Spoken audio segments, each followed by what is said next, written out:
সত্যি এটি ওমানগামী এবং প্রবাসী ভাইদের জন্য অনেক বড় একটি আশার খবর। 2023 সালের শেষের দিকে ওমান সরকার বাংলাদেশিদের জন্য নতুন ভিসা ইস্যু সাময়িকভাবে স্থগিত করার পর থেকে অনেকেই অধীর আগ্রহে অপেক্ষা করছিলেন। 2026 সালের সাম্প্রতিক অগ্রগতি অনুযায়ী ওমান ভিসার বর্তমান পরিস্থিতি নিচে তুলে ধরা হলো। অফিসিয়াল আশ্বাস ও চুক্তি। 2026 সালের জানুয়ারি মাসে রিয়াদে অনুষ্ঠিত গ্লোবাল লেবার মার্কেট কনফারেন্সের সাইডলাইনে ওমানের শ্রমমন্ত্রীর সাথে বাংলাদেশের প্রবাসী কল্যাণ মন্ত্রণালয়ের গুরুত্বপূর্ণ বৈঠক অনুষ্ঠিত হয়।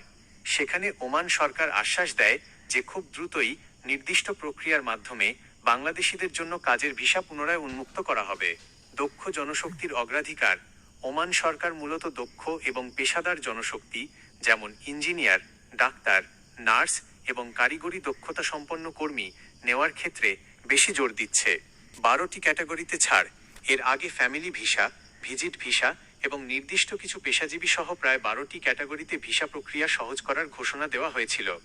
অবৈধদের বৈধকরণ।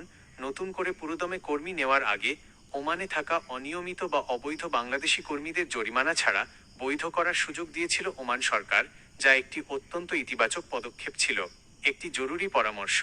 যেহেতু ভিসা খোলার খবরে সোশ্যাল মিডিয়া এবং ইউটিউবে অনেক ধরনের মুখরোচক বা অতিরঞ্জিত খবর, যেমন 5 লাখ কর্মী নেওয়া হবে, ছড়িয়ে পড়ে, তাই কোনো দালাল বা এজেন্সির সাথে লেনদেন করার আগে অবশ্যই প্রবাসী কল্যাণ ও বৈদেশিক কর্মসংস্থান মন্ত্রণালয় বিএমইটি অথবা ওমান দূতাবাসের অফিসিয়াল নোটিশ বা ওয়েবসাইটের মাধ্যমে সত্যতা যাচাই করে নেবেন।